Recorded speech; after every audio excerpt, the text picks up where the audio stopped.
All right, everybody, are we all back? Yeah? Okay, so I'd like to introduce Jory Burson. Jory is the Chief Human Resources Officer at Capital One. And he's been there since the very beginning, 1992, when I don't even think it was called Capital One. It was right? Signet. Signet Bank. If anyone's from Richmond, they remember the old Signet Bank. Yeah. And I've known Jory for a while, and as an HR person, I thought he, amongst all of us, would probably be really at the tip of the spear when it comes to implementing some of these changes, because so many of them require, you know, gathering the employees and pushing through changes that require consensus and collaboration. So I just thought he would have some interesting reflections on some of the things that they've gone through, just knowing that they've grown from itty-bitty to massive. Do you know where you guys sit in terms of like the Fortune 500? Or? Yeah, someplace around 175. Yeah, so I mean they're in the top 200 companies in the country, so it's huge, and it has to have been a roller coaster ride. So I just thought he'd come in and share some interesting reflections with you. So if it's okay, Jory, I'll turn it over. Great. No, I appreciate it.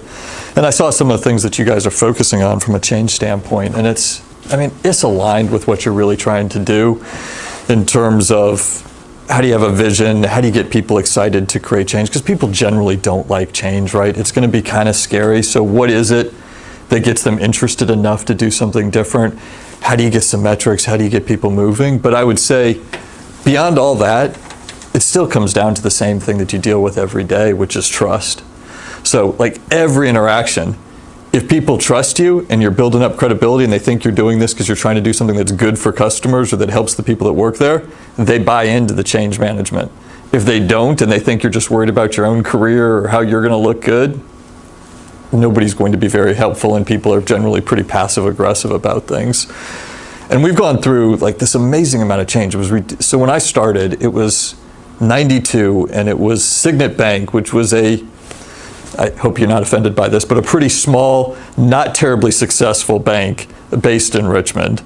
And we were a credit card division that was even smaller and less significant and less successful when I was coming there. And so when I came, I was coming straight out of college and I went down to UNC. And the thing that I thought was cool was that in the interview process, I met these two people, Rich Fairbank and Nigel Morris. And I thought, okay, these two guys are extremely bright. They have tons of passion, and they actually want to do something good. So the full thing they were pushing on during the interview process was like, oh my gosh, do you realize how broken the world is? Everybody pays the same interest rate on their credit card. It doesn't make any sense. Like, it doesn't matter if you're a great credit risk or a terrible credit risk, you pay 20% interest rate. There was nothing in there that was differentiated by how good a customer was.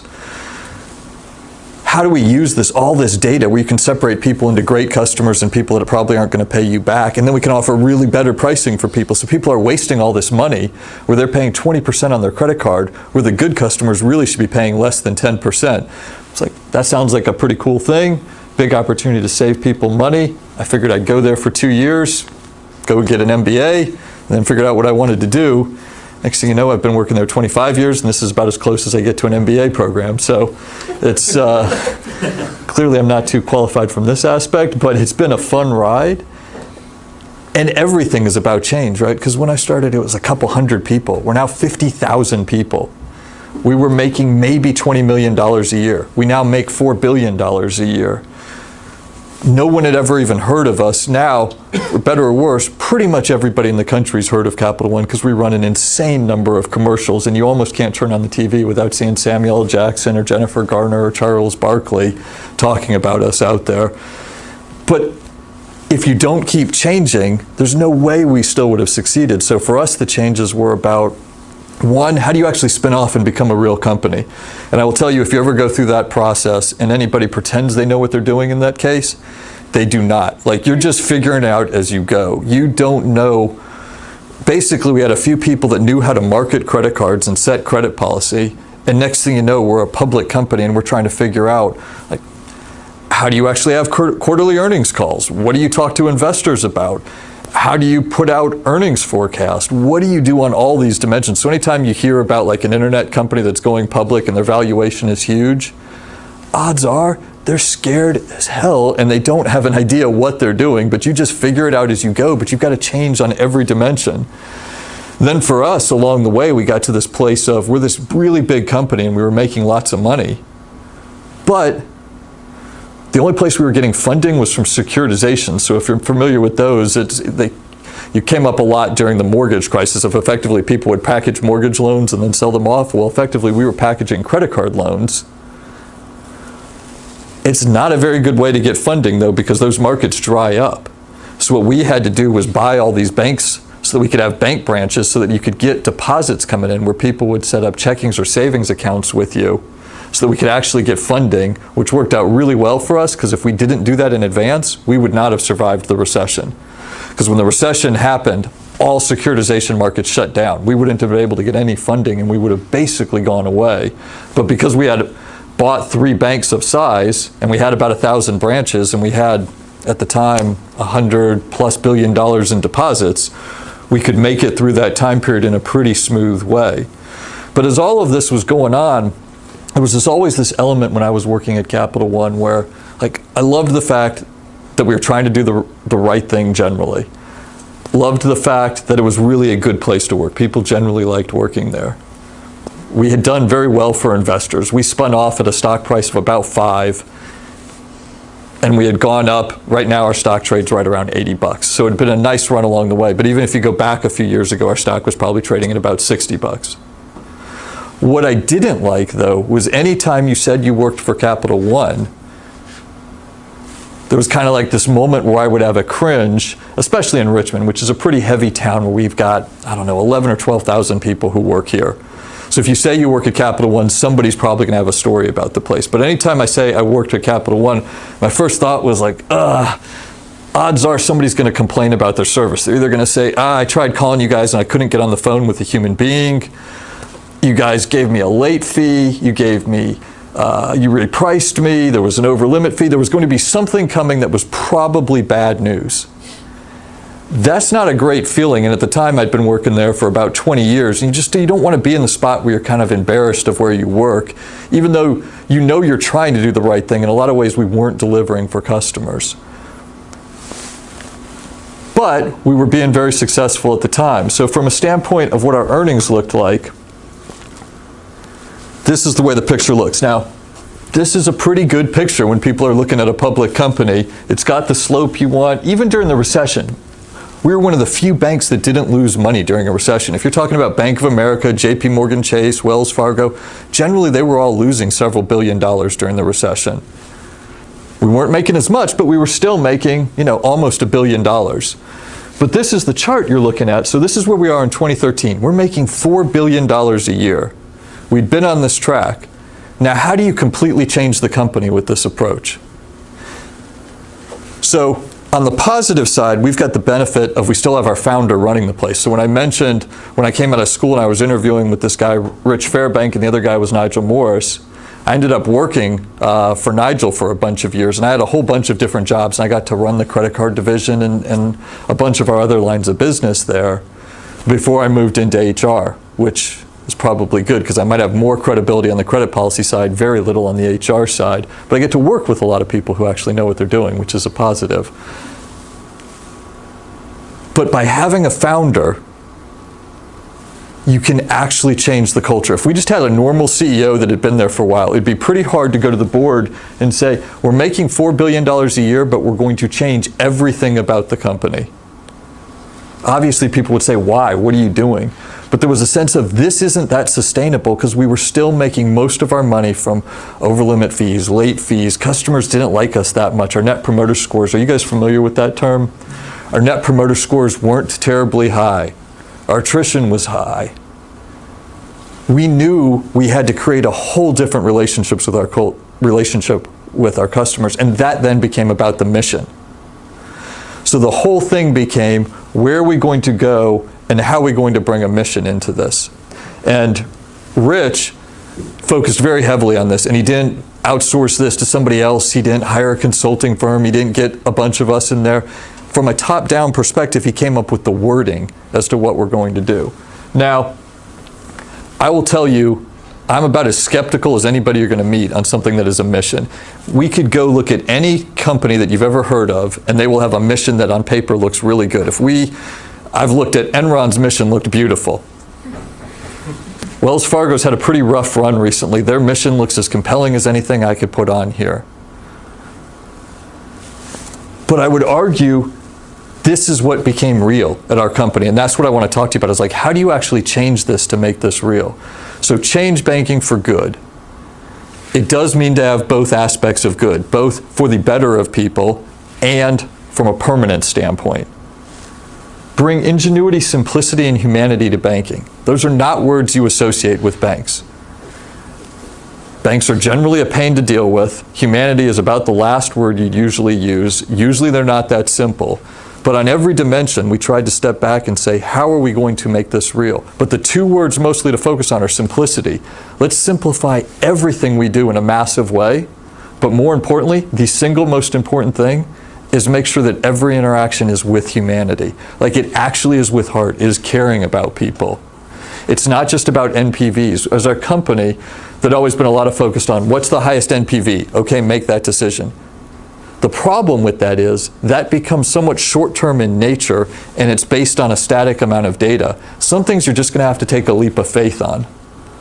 One of them would be brand. We've invested, at this point now, billions of dollars in our brand. But if we didn't have that, you wouldn't be able to build the relationship we have with our customers. This is another one. You can't do a test on this to prove this is going to work unless you're willing to invest. I mean, legitimately to do a test on it, you'd have to pick a segment, you'd have to invest for about 10 years, you'd have to treat customers there entirely differently than you do anyplace else in the country. It's just not a realistic thing to really prove this out, because to believe in this, you've got to believe that it's going to pay off over 5 and 10 and 20 years, not in a year or two, because you're investing just too much money to pull this off. And then dare to dream, disrupt, and deliver a better way. Again, all of this is words any company could have. The question becomes, how do you make this real? And it can't just be something you stick on a poster on the wall and people smirk at when they walk by it.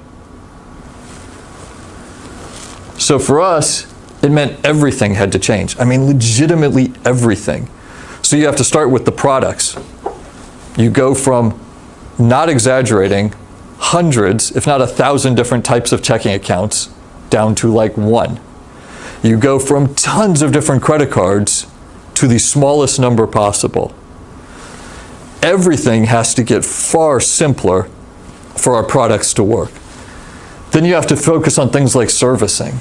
So generally where we were is we'd outsourced a bunch of our servicing, and a bunch of it was offshore, and a ton of it was with a VRU, so that's what you dial into when you call any company and then you're trying to talk to a human being.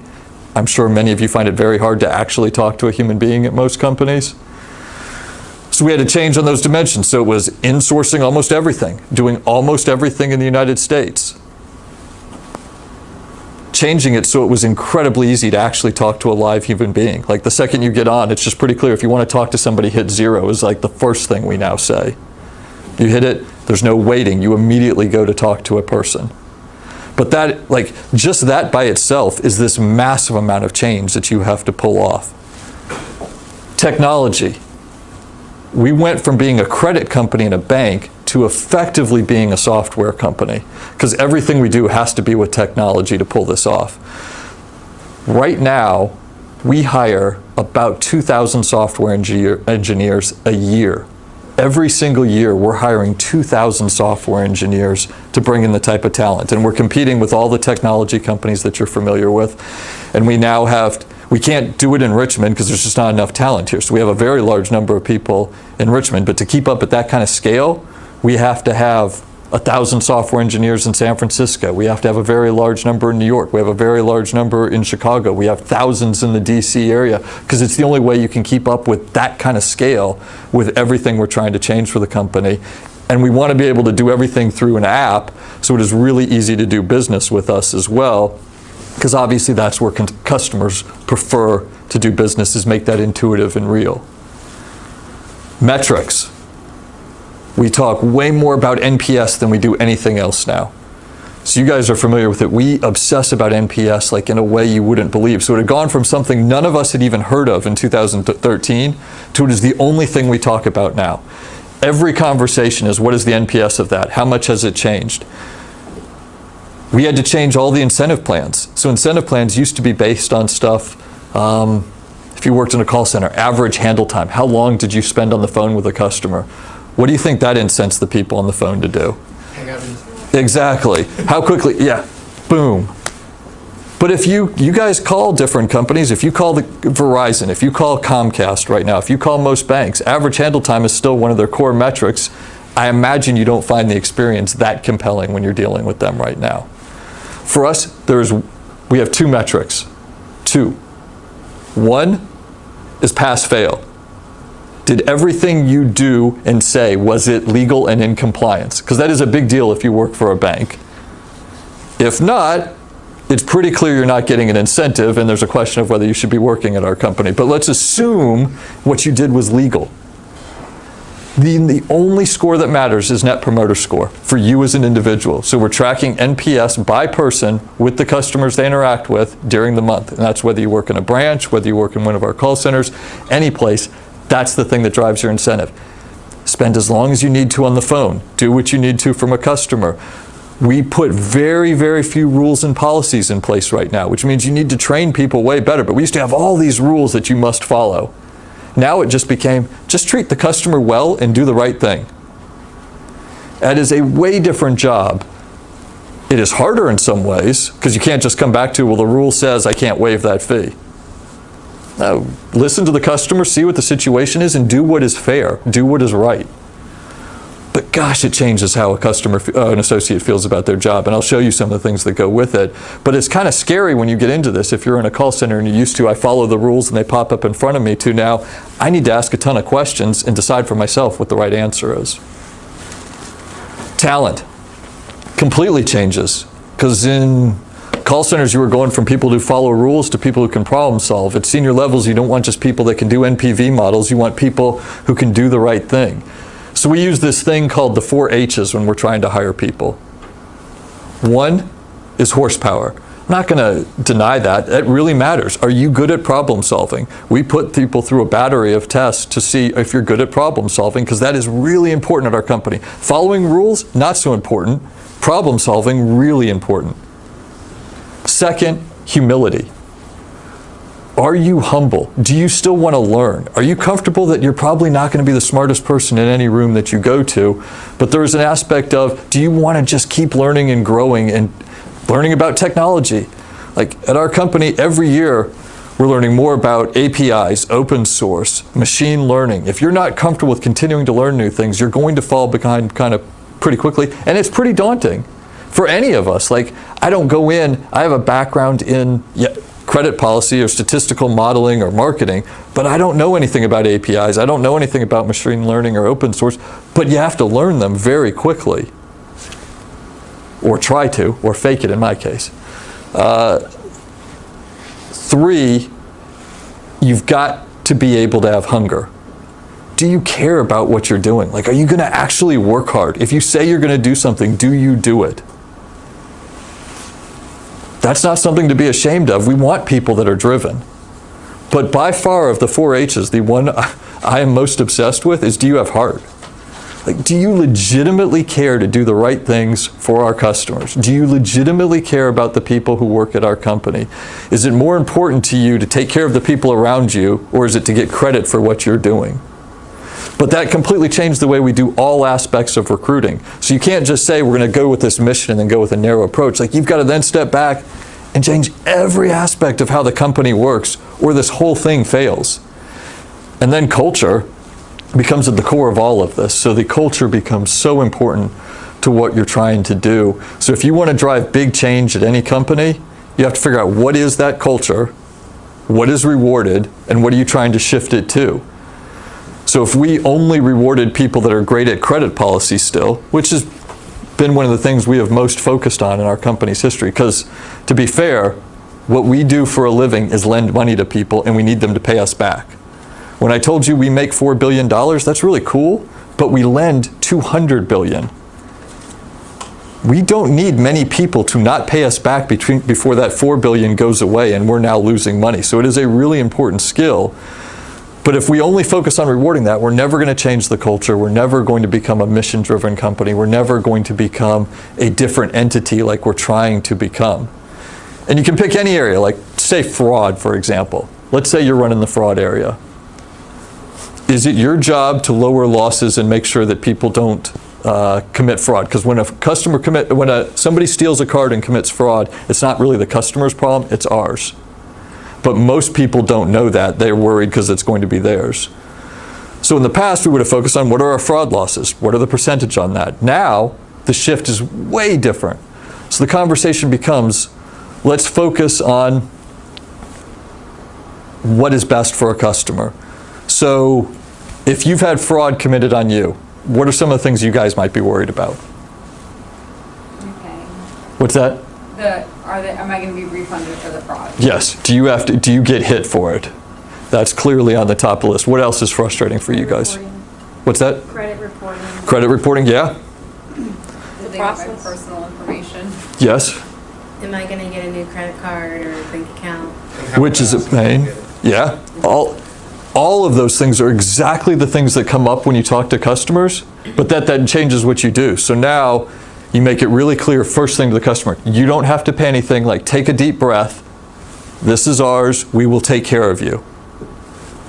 Second, we will get you a card in 24 hours. We're going to overnight it to you. Also, it might be the only card you have. I hope it is.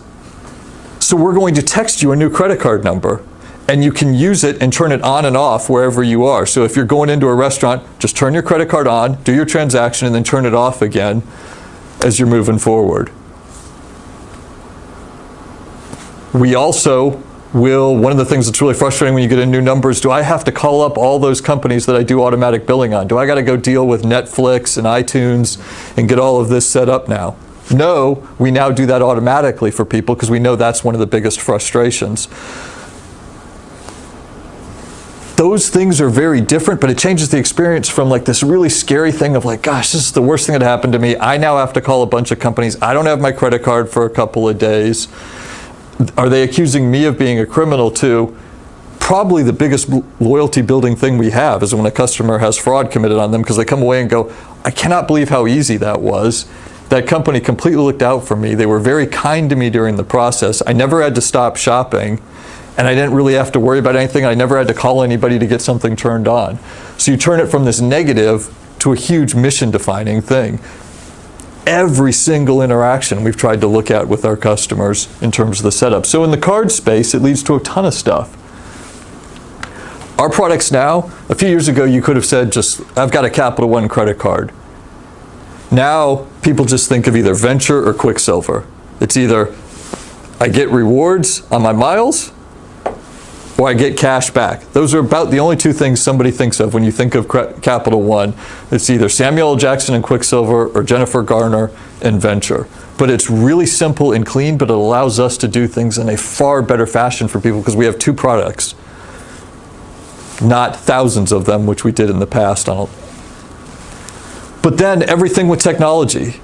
So we're the only company from a banking standpoint that you can do business with from an Alexa standpoint. So you can pay your bills with Alexa, you can find out your balances, you can do anything by asking about your Capital One account. We also have this thing called CreditWise because we want to help people. So we give you free credit report scores, and the coolest thing about it, if you play around, is people don't just want to know their score. Usually the reason they want to know is because they're about to buy a car or house and they want to know, I have to get my score up by 20 points to get the best rate. How do I do it? And it's this black box. We just have a gaming system in there of, here's all your criteria, play around, change some, and your score will pop up. Like pretend you paid off $2,000 of your credit card balance. Okay, your score goes up by 17 points. Pretend you shut down one of your loans. This is what it does. So we try and put the control in a customer's hands. Now, we make no money from CreditWise by itself. We don't charge anything for it.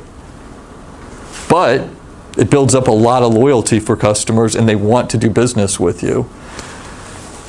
Then we do the second look thing now. So that means, let's say you go to a restaurant and your bill was $50. And instead of leaving a $10 tip, accidentally it gets keyed in as a $100 tip. We'll immediately text you and say, hey, it looks like you may have done this by accident. You may have just loved the service and wanted to give a really big tip. So we're not saying we weren't putting it through, but is this correct? So we're trying to take a second look for people. Or if your normal bill at a place is $100 and it shows up as $300, hey, is something wrong? Did you get billed the wrong amount? and you just reply to the text, yes or no, but it tries to give people an understanding that somebody is looking out for them and quickly be in there. Another one we do is text. We now text people, hey, your bill is due in a couple days. That's very different than a bunch of years ago when we made most of our money on late fees. We know we're not going to get late fees because we are warning people all the time, like, just pay your minimum payment or pay more. And we've changed things, so now, like if you're ever on our site, you know when you put it go to pay, at most every company it pre-fills your minimum payment for you. For us, we try and put at the top, pay your balance in full. Next is pay a lot, and the bottom one is minimum payment, because we know the faster you pay back, the less interest you'll have to pay, and that's good for customers. Every one of those decisions in the short term destroys value because it is less money than you would make from the late fee or the interest rate. But over the full picture, it completely changes the relationship with the customer, who now trusts us and knows we're looking out for them and buys other products and doesn't attrite from us. Now, I don't say this to put us on a pedestal in any of these dimensions, but it is a different approach. But that's the change management you have to do. So it's funny that you talk about all this, because we learned about 4 change strategies today, and number 1 is empirical rational, which is using logic, which this is a lot of logic. Like, yes. This benefits the customer. If you if you impress the customer and you create good customer value, they're gonna increase the loyalty and NPS will go up. How did you implement this change organization-wide? How do you try to convince people that a lot of times people don't like logic, like we talked about? They don't, and people don't like change. But one, we did have the benefit of starting with a founder, so that does help. Because if it's a normal CEO, again, people will go, I'm just going to ride this guy out. He's going to be gone in 3 years, and I'm still going to be here. Well, when you've got a founder, odds are he's going to be here a lot longer than we will, so you don't try and ride him out on that dimension. And there's an element of trust. There's a sense of our company's been successful for a long time and we still want to be. But there's also, how do you get this message out there? What our CEO did, and what he does every year, is he goes talks to all 50,000 of our associates. And I don't mean that on one time with one webcast. I mean legitimately, he goes to every site, gets together with people. So tomorrow, in fact, he's doing a rollout in Richmond. There'll be like 3,000 people there, and he'll spend 8 straight hours talking about what's going on in our company. He talks about every strategy, every line of business, what we're doing in technology, how we're growing, what he's learned this year, what we're succeeding on from the mission, what we're not. He'll do that in Richmond a few times. He'll do it in New York. He'll do it in Chicago. He'll do it in New Orleans. He'll do it in Dallas. He'll do it in London and Canada. The change has to be real, and you've got to go talk directly to people. You can't, again, just put out a slide and expect people to change. But it's the every year, here's 8 hours of explaining our logic and why we're going to do it and what is important. But then it's also changing the metrics, changing who we recruit, changing what we reward. All of those things have to be in sync, or this whole thing breaks down. If we only did a few of them, it would then break. Can I ask a follow-up question? Sure. Did you guys have to use any power coercive techniques in this whole change thing, or was it more like a slow process that took years to kind of? It didn't take years. It took some time, and some people didn't buy into it. Ultimately, those people choose then not to work there. But I will say this is an easier change than most you're going to run into, because it makes working there a lot more fun. It is far easier to create change when there's something in it for people. The thing that's in it is, why wouldn't you want to work at a company that you're proud of, that takes care of customers? That in a lot of ways is an easier change to create than many you're going to run into. On the other side, the hard part was, we're making $4 billion. It's very possible we'll be making $2 billion per year at the end of this for a period of time. That's pretty scary, especially to a board. So the fact that our board supported us during this is a pretty key and important aspect of this. But it builds up year after year after year. It gets more embedded in what we're doing. So my question is still kind of about this idea of culture. Yeah. So it sounds like Capital One is expanding, right? You're having economies of scale and locations in different areas of the country. How do you ensure that internally you have this connected Capital One culture? Yeah. Being that your business is growing, it almost seems like you're becoming a little more decentralized. We do become more decentralized, and I'll tell you, the culture is better in sites where we have senior leaders who are passionate about what we're doing. One thing that's really important is anybody that you pick to run a big area, you have to believe is a cultural beacon, or this whole thing breaks down. If you think the person is like against what we're actually trying to do, or is going to come across like they're just out for themselves, not doing what's right for the customer, the culture in that area will become pretty crappy. So it's who you pick in those leadership positions is really important. And then there's also a lot of supporting people when they do the right thing. Like one of the things that I love that came out of this, my favorite thing, and I'll talk about a little bit at the end too, is there's this program called Surprise and Delight. This was not made up by Rich. It wasn't made up by the person that runs our call centers. It wasn't made up by the person that runs our card division. It was made up by associates of, wow, if this is our mission, what we want to do is surprise and delight our customers. What that means is when somebody calls in with an issue and they're going through a really tough time, do we do something special for them? If they had a death in their family, do we send flowers? Do we look out for them? One story I'll tell you that I think is a perfect example of this. And this again, they came to us and said, hey, here's the budget we need for this and here's why we want to do it. And you're like, oh my gosh, that's spectacular. That is such a cool thing. Yes, of course, we'll help you in any way that we can. And we'll make it easier so that over time it became just click on this button and that means flowers are sent to this person. Or here, connect directly to Amazon and you can buy something and it'll have it shipped directly to the person and Capital One will pay for it. But one of the stories that is so cool was there was a customer, and it comes back to that fraud conversation we were having. One of our customers was in Spain traveling around, and somebody pickpocketed them and took their, it actually took our customer's purse. And she called in and said, hey, I don't have my credit card. Can you ship one to my house? I'm getting ready to fly home right now, but I'd like the credit card there when I get there. So yes, of course, we'll get a credit card to you. But the person then asks, like, how are you doing? Are you safe? Did you lose anything else? And the customer went on to explain, actually, I'm pretty broken up. I bought this bracelet that was really important to me at this store in Barcelona. That was something that I'd been wanting to buy for a long time. That was like my treasured memory of this trip. What the associate then did, who worked at Capital One, because we know where their transactions occur, was they called up that store in Spain, found the jewelry store, found the exact bracelet this woman had bought it for her, shipped it to her house. She comes home and her bracelet is sitting waiting there for her with her credit card. Like, how cool is that? That just makes me feel incredibly proud to work at a company where people are that kind. But I don't know about you, I have never remotely had an experience with a company where they have done anything like that for me. Certainly not my power company or my bank or my cable company. Like, nothing like that. But you know that customer from now on will only do business with us. There is no way, and I'm sure they will tell every person they're friends with that they should do business with us. And are the employees empowered to do that on their own, or do they have to get approval? No, they're empowered to do it. And when we say like up to a certain dollar amount without asking, but it might be like $50 and do only so, don't do it for every customer. Like do it, like there's some general rules of do it when it really matters to a customer and when something important is going on in their life. But no, they don't have to go get permission. Yeah. So it sounds like obviously focus on the customer. It's been really important.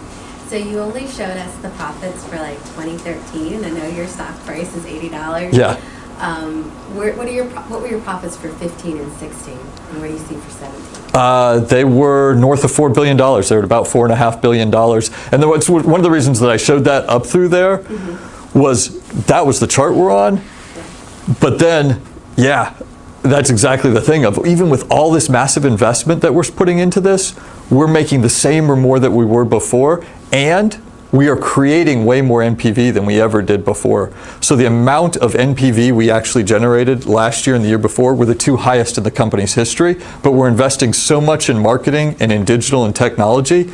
Our earnings are somewhat flat right now, but we believe that they're going to go up dramatically from here as those customers somewhat age, and you spend, the business we're in, you put a lot of money in marketing up front. It costs hundreds of dollars to acquire a new customer, and then they pay off over a period of years. And that's one of the reasons our stock price does so well, is our investors believe that our earnings are going to keep going up from here. Pipe in real quick, just for you guys that don't know this business, this is a cutthroat, tough, competitive business. I've got a good buddy who works at Amex, and if you guys know, Amex used to have an exclusive relationship with Costco. They had like the Costco card, and they just lost it like a year or two ago to Citi. And he told me the numbers, but I mean, basically, they were, they charge, Amex charges 3% or something on a transaction, and they were kicking some of it back to Costco. Well, they went through a couple rounds of negotiation, and they cut their fee down to like 0.25%, and still lost the deal. And they just were like flabbergasted because what they found out was Citi actually is paying Costco. They're giving them money. Citi's losing money on every transaction. Money on every transaction. Yeah, and what's funny about that is that actually hurt us, that deal, and it's all right in the scheme of things, because in the past, if you went to Costco, you had to use an Amex card, you couldn't use a Visa. Now you can use our product there, but Visa struck a deal with Costco where the interchange is so low that we actually lose money by people shopping at Costco, and we had nothing to do with this particular deal, but the customer can now use it wherever they go, so it's fine in the scheme of things. You mentioned digital and technology, and a lot of the stuff you guys are working on is really moving forward with technology, from Alexa to the apps to the text. What are you guys doing to keep your less digitally inclined consumers engaged? We don't force them to shift on anything. So one of the things that we do is we still have, like our on the credit card side, we have a call center, not one, but if you add them all up, that's more than 15,000 people. So there's a lot of people still answering the phones there in any way, and we still send paper statements if you would like them, and you can do everything without interacting with us from technology. But if you choose to use technology, the experience is way easier, it's cleaner. Our app, I really like our app in terms of it's simple, it's elegant. If you have multiple products, it's good to work with. Now, I will tell you, our app is really cool because of the way our legacy systems are set up. If you go on through your computer and you use your laptop, it's actually a pretty crappy experience, I find, of like you have to go in and out with different passwords for your checking account versus your credit card. So these are all things that we are fixing, but we tried to put more of the money on the mobile side because that's where more customers do business with us. And we were inventing it from scratch, so you could actually build it that way. The other one had already been established, and we're still in the process of cleaning it up so it's not a crummy experience when you come to us. But that's one of the frustrating things right now that we're very aware of. But the same customer who's used to just using their fingerprint to do all their business with us then comes on and has to remember passwords and multiple passwords and logging in and out. It's terrible. But one of the things you always want to do is hold a mirror up. You don't want to pretend everything you do is good. But there's a lot of things that we do that are not good yet, but you always want to talk about them. And I will say, I have found probably in working, the single most important word you will ever learn is yet. Like, no matter how frustrated you are with anything, if you add the word yet to it, it's not that bad. Like, yeah, our service isn't where we want it to be yet. Our system isn't as good as we want it to be yet. We don't have as many software engineers as we want yet. Like, you just add that word and you actually have a sense of optimism on something that's frustrating to you. And that is a big deal because people care about optimism, and they care that things are going to get better. And that is one of the most important things on change management too. If people think it's not getting better, they're not going to want to engage in your change management. If they believe the world is going to improve because of something you're trying to drive, people want all in on it. Now, I've been talking a ton about credit cards, but it's not just credit cards. Some of the other things we're trying to do, like there's this auto navigator thing. Any of you tried to buy a car and get an auto loan at any point over the last decade? Was it a pretty terrible experience in general? Not bad? Because a lot of people don't like it because they have no control. Like, you go in, you don't know what your interest rate is going to be. It's kind of a black box, and usually they take a fair amount of time. You've already decided on the car you want, and then they tell you what your interest rate is going to be, and that people also find that somewhat scary. What we're trying to do is tell people, come to us in advance. Before you go buy your car, just put in your information. We're actually synced up to every car that's out there in the United States. You can see, just tell us which car you're interested in. We tell you what your interest rate is going to be. Print it off, go into any auto dealer that's out there, negotiate whatever deal you want on the price of the car, and you know what the loan terms are going to be from us. But now you have control, not the auto dealer, which is a nice thing. And then we're trying to reinvent the way bank branches work. Bank branches are generally very formal, stiff places. Nobody wants to go into them. They're uncomfortable. So we're trying to turn them more into cafes where you can get questions answered, but you can also get a cup of coffee. You can use our Wi-Fi. And the basic idea, too, is how often do you really need to go into a branch? Not very. For the most part, I just want to know I could go to a branch if I had a real problem and there'd be somebody to help me, but I hope I don't have to go more than once a year. So in theory, we can put in less of them and give better terms to people, because if we have a ton of branches, it drives our cost up, and then we can't pay you as much on your interest rate when you're putting deposits in. So we try and offer you a really good interest rate, but not have as many of them, but have them be cafes. So like, for example, in Richmond, most banks, if they were going to come into Richmond in a big way, would try and have 20 branches, because that's roughly the number of branches you would need to have to really populate Richmond. We're putting in 2, one at Short Pump and one in Carytown. Those are pretty convenient locations. Most people get to one of those 2 at some point if they have a real problem. But then we'll advertise in a big way. We haven't really launched it yet, but like, go online and get our checking account. It's an awesome experience. But if you need to go to a branch, which is a cafe and looks like this, it looks very different than what you're going to find in a normal branch. It's there, but we don't need nearly as many of them, so it's a better deal for you. So we're trying to reinvent the way banking would work for people, and it also allows us that if it works, we can expand to the entire United States, and it's not like we need 8 or 10,000 branches. So we've got right now about 600 branches. Bank of America, Wells Fargo, JP Morgan Chase all have north of 6,000. We don't yet, but we could have as many customers around the country as they do with about 1/10 the branches if we do this right. That's a good opportunity for us, and it's good for customers. So then you pull back and you say, like, how is this stuff working? Do people like it more or not? Associate engagement is something that we study pretty obsessively. So you look and you go, that doesn't seem like that big of a jump. Okay, before this all started, we were in the 60s, called an average of 65. This year we're at 79, but let's say we're at about an average of 75. It's up 10 points during this time period. But we have 50,000 people, so that means 5,000 people love their jobs more than they did before. That is a massive change that you can feel really proud about. If those were 5,000 people that weren't really loving what they were doing, who now do. It also means they stay with our company more. They don't attrite, so they're better at their jobs, and we don't have to refill those positions. This makes a big difference in what we're trying to do, so it is one of the measures that we tend to focus on. A much more important one, or probably the most important, is NPS, Net Promoter Score. So as you guys know, 5-point scale, would you recommend this product? We're at a place now roughly where you get 60% of the people give us a 5, 30% of the people give us a 4, and 10% give us a 1, 2, or 3. So that gives us an NPS of about 50. But look back to where we were not that long ago. We were trending around 10, working our ways up towards 20, improving some things as we improved our products. But we've gone up like 30 points over the last few years.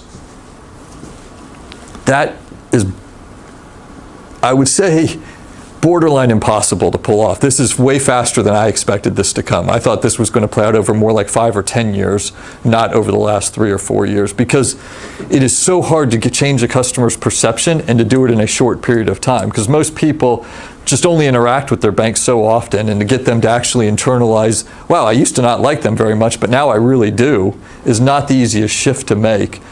But it's real, and we're seeing the improvements. Jory, so we've been talking a little bit about aligning internal incentives, and Pat Leonard was in here last week and was talking about how when he was with McKesson, it was all about earnings per share, and that was really about it. Now he's with this new company, Change Healthcare. Yeah. It's a growing company, so now it's about revenue. Capital One, probably traditional publicly traded company, stock incentives, restricted stock, options, that type of stuff. But did you guys change your upper management incentive system that now this is part of their KPIs, or how did you incorporate this? This is a great metric, yes, but it also has to mean something. It does. So I would say we changed it very directly for the people in the call centers and in branches, because we shifted everything to where it was only NPS. At the senior levels in our company, we are generally incented by restricted stock, stock options, and other things. One of the things that we do that tends to be somewhat unusual is we don't set our bonus pool based on the success of the company. It's more static. So for example, what happened was during the worst years of the recession, our bonus pool was the same as it is during our best years as a company, and we've purposefully done that because we don't want people focusing on short term. We try and obsess about long-term value creation, so we don't want people feeling like their amount of what they would take home will go up or down. What we do want, though, is here's a bunch of restricted stock. You're getting roughly the same amount every year. If the company does great, you do great. If the company does poorly, you do poorly. Always do what is best for the long term of Capital One and hold, and it wins for you. So it ties, but not as directly. But at the retail level, so we did a case today that talked about a clothing store. Yeah. And we were, the case doesn't get into it, but we were guessing that the floor folks were just hourly with very little incentives because they didn't seem to react to, or change at all. Yeah.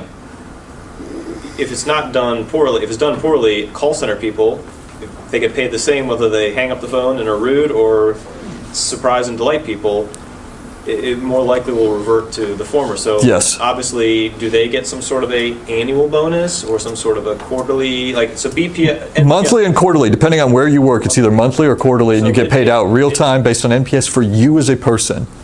Now, we do it a little bit differently. In our cafes, it's actually how did the cafe do on NPS? So it's for the 10 of you that work there, because it's harder to tell which associate worked with the customer.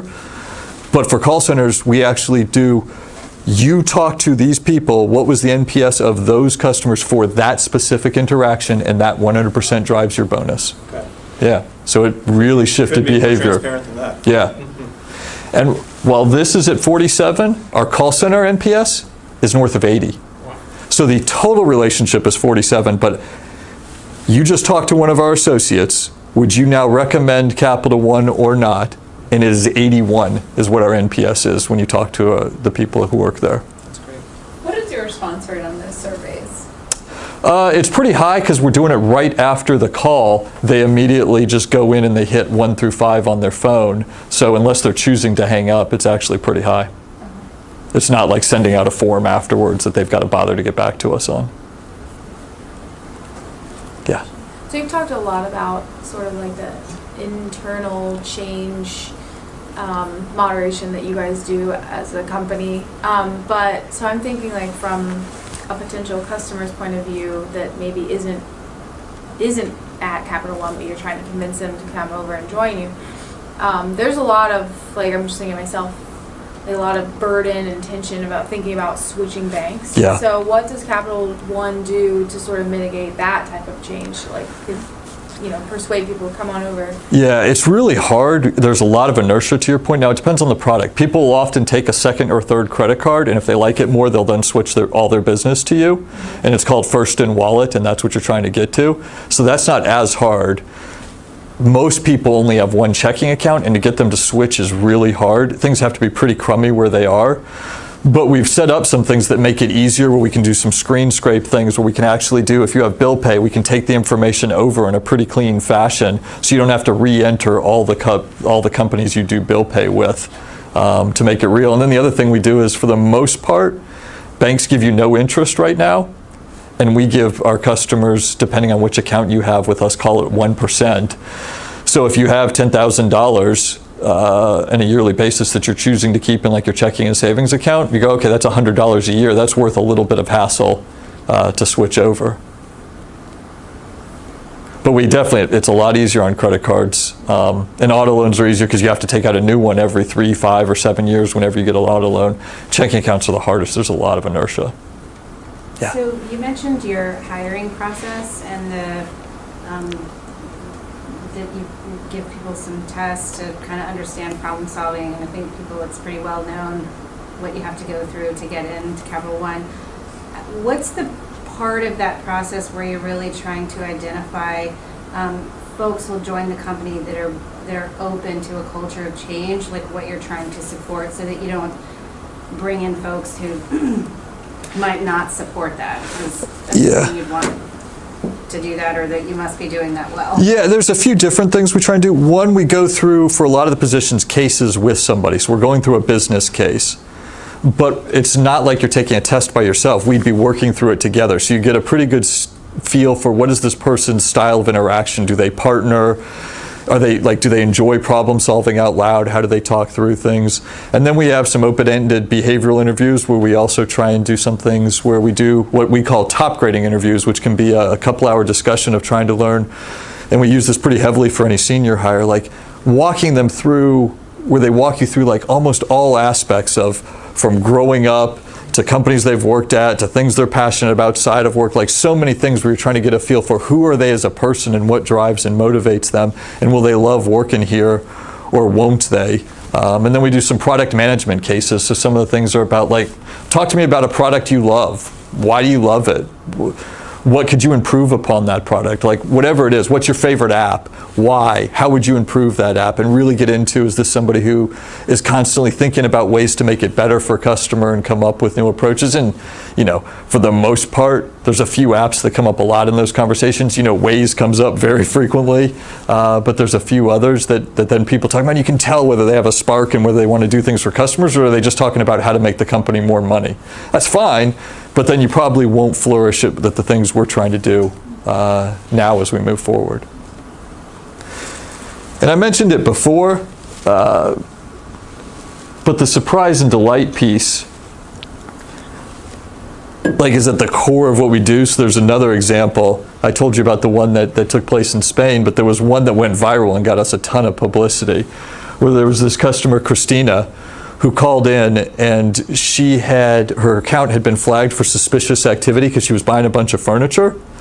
And getting into the conversation of like, with the call center associate, it turned into she was buying a bunch of furniture because she was engaged to be married, and the trip had already been booked to Belize, and her fiance backed out at the last minute, so she had to go get an apartment and get a bunch of furniture.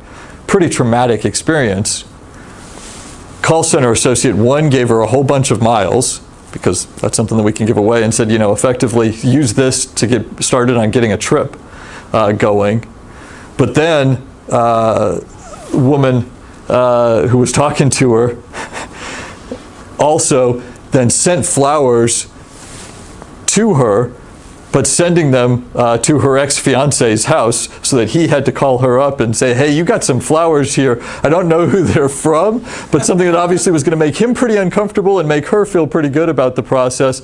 And then they ended up striking up a friendship, but it was cool, and now it went viral. And then there was a story on the Ellen Show, on People. We got a ton of publicity about this. This isn't why we do any of these things. But there is some momentum it builds from this, where now people start to think about our company in a different fashion. You don't think, oh yeah, Wells Fargo probably sent flowers to try and help this woman out or give her miles towards a trip. There's just a different perception that we're starting to get in customers' minds in a way that is different than the way people think of other banks. Now, the only way this works is if we build this up over year after year after year, and we don't do anything to screw up the trust we're trying to build with people. But the same way I said at the beginning, like, trust is all that matters. Like, when you're trying to do change management, the main thing is people trusting you. That's the same thing with a company. If we build up trust, we will end up being a great and successful company. If we undermine that trust, we will never build something that is very special or long-lasting. But that's the case in everything you're trying to do. So it's like sometimes when people come to our company and they say, like, what's the number one thing I should be focused on? Like, I'm just starting here. Trust. Like, just get to know a bunch of people at the company, deliver on the things you say you're going to do, look out for other people, treat people with a lot of kindness, do the right things for customers. Over time, that builds up where then people completely trust you and people want to be on your team. That leads to a lot of success. It's the same thing that we're trying to do with customers every day. And we try and be very careful of, we can do small things unintentionally and undermine that trust and screw things up. But we're trying to head in the right direction. But from a change perspective, again, it can't be you just do it in a silo. It's got to be on every aspect of this. If you're going to drive change, you have to think about, what do people care about? What's in it for them? What are they going to be worried about? How are they going to trust you? Why is this going to make the company a better thing? And if you're answering those questions and really pushing on it, and I know Matt doesn't push on this of like the textbook aspect of this, it's the real life aspect of the interactions with people. It's not going to be something you find in a book, but it's going to be about, do people trust you're trying to improve the place? And have you thought through all of those things? If so, the change will stick and it'll be successful. If not, probably not going to go anywhere in a big way. I know you guys want to get out of here in a couple minutes, but I'm glad to answer any other questions before you wrap up. Couple questions before we wrap up. So as you look to push out a change initiative, especially to your frontline people, what do you think is the #1 key to making that successful? Biggest thing is explaining why it makes their jobs better. I mean, that's the easiest thing about this. Being a call center associate is a really, really hard job. You're on the phones all day. You never know if the person coming through the call to you is going to be really mad, happy. You just never know what's coming next. You're kind of always on edge. If I tell you, just do the right thing and take care of people, you end up enjoying your job a whole lot more than if I say you have to follow these rules and you're the bad person who has to keep saying no to a customer.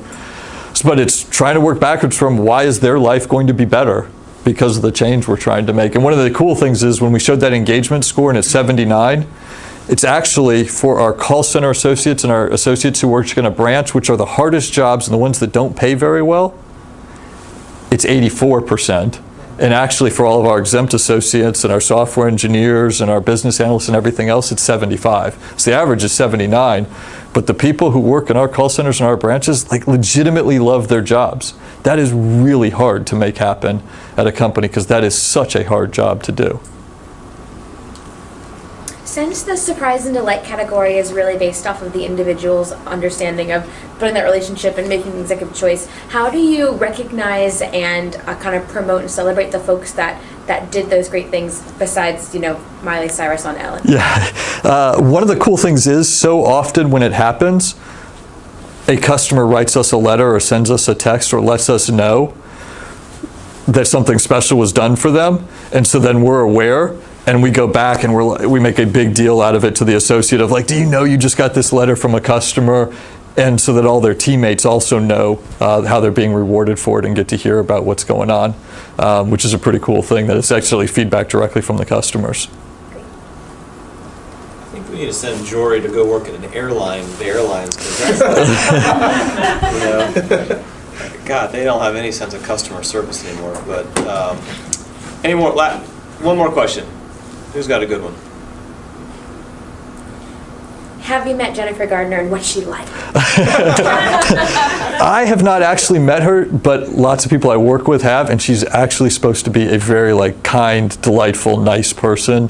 Who that is legitimately her dad in the ad with us. Yeah, that's not an actor. That is legitimately her dad, and she's like anyone that's worked with her has found her really nice. And one of the things that's funny is we actually have to film all of her commercials in Los Angeles near her house because that was part of the deal, which she doesn't want to be away from her kids and travel. So we do the filming within 10 minutes of her house. Right in there. Yeah, but it is. You have to say she's nice because we were just sidebarring. No, we've actually had several of our spokespeople who are not at all nice in the past. I will leave a few of them unnamed, but if they imitate Donald Trump on Saturday Night Live in a very funny fashion, they aren't actually a nice or kind human being.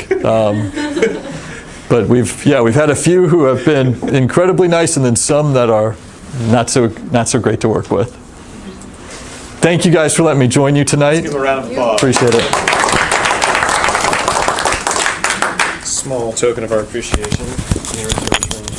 Coffee mug. Thank you. Hope you're a coffee drinker.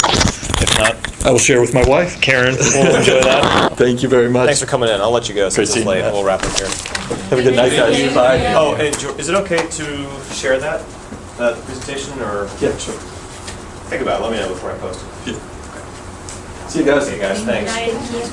All right. Grab my sport coat. Oh, yep. All right. So then let me just take you guys through for next week. It is the Jess Westerly case.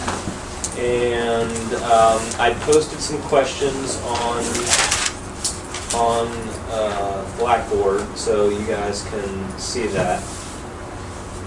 And what I'd like to do is just by class next week, just you can answer them by email. Like you don't need to type them up in a sort of formal memo or anything like that. If that's easier for you, that's fine. But just answer the questions in email. And I will use that as the basis for the grading.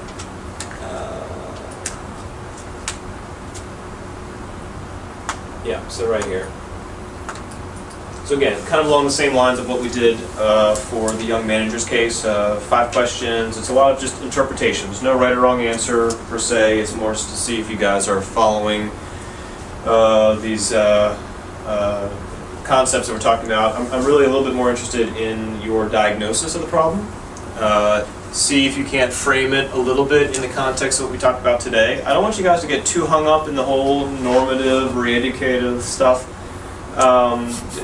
That's just part of the analysis of your environment and of your situation. There's no, I mean, if I were to sort of, think about what Jory said, I mean, it sounds like they really went for, the analytical approach. You just simply explain to the associates, if you're nice to people, then they'll enjoy you more and your job will be better. So, for him, it was definitely a little bit more of that, number one, and then a little bit of the behavior one too. I mean, if he kept emphasizing that the CEO was the founder and that he had all this credibility and all this trust, and obviously if you behave in a certain way, then as an associate, you see, oh hey, I just what was the term you used? Delighted somebody or surprised and delighted somebody, and then they come out with probably like a little cake and a celebration, and that starts to become something you want to emulate, but don't get too hung. But every time you read a case, don't try to think to yourself, oh, what kind of organization is this? Is this a power coercive? It's not about that. That's just more about how you start to formulate your strategies.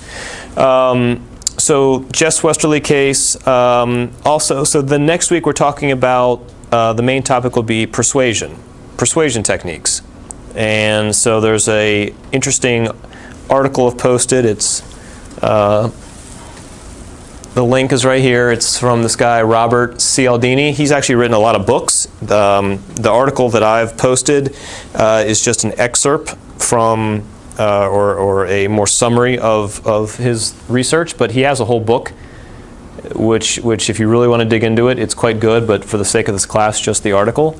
And we're also going to not have a speaker next week, but we're going to watch part of a movie. So bring your popcorn and your Cokes, and we'll go through watching a movie as an example of a case study in persuasion techniques. So it should be kind of fun, kind of cool.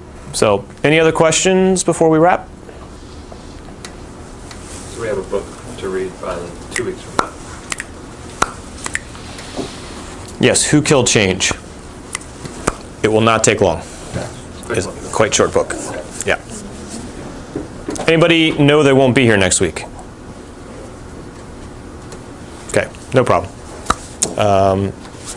Okay, thanks guys. We'll see you next week. Thank you.